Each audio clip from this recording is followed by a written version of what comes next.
Hello guys, বালুঘাটে কিন্তু এতদিন ঠান্ডা ছিল না, এতদিন কিন্তু রোদ ছিল। আজকে কিন্তু ওয়েদারটা কিন্তু এত সুন্দর, একদম পিকনিক করার মতন। এত সুন্দর ওয়েদার আজকে, রোদ ওঠেনি, এখন মনে হচ্ছে যে বালুঘাটে শীতকাল। তোমরা দেখো জায়গাটা, একটু দেখো, এত সুন্দর, একদম পাহাড়ি পাহাড়ি ফিল হচ্ছে। জায়গাটা কোথায়? জায়গাটা হচ্ছে আমাদের রঘুনাথ মন্দির পাড়া। রঘুনাথ মন্দির পাড়ায় এত সুন্দর, একদম দার্জিলিং দার্জিলিং ফিল হচ্ছে এখানে। দেখো খালি জায়গাটা, ও এত সুন্দর, নদীর জলটাও কত সুন্দর লাগছে, একদম মনে হচ্ছে পাহাড় পাহাড় ফিল হচ্ছে। এখানে বসে যদি একটা পিকনিক করা যেত, বাহ সেই। চলো সবাই ঠান্ডায় মজা করো, আমরাও মজা করি।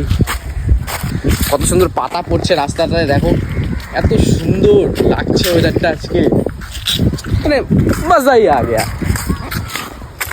তারপরে দেখো স্টেডিয়ামে কিন্তু খেলাও চলছে, দারুণ কিন্তু এই শীতের ওয়েদারে খেলাও হচ্ছে। তারপরে স্টেডিয়াম থেকে চলে আসলাম চা খেতে। এই শীতে কিন্তু চা না খেলে কিন্তু একটুকু ভালো লাগবে না, তো আমার কিন্তু চা লাগবেই। তো এখানে আমরা চা খেয়ে নিলাম, চা খেয়ে তারপরে বাড়ির দিকে চলে আসলাম।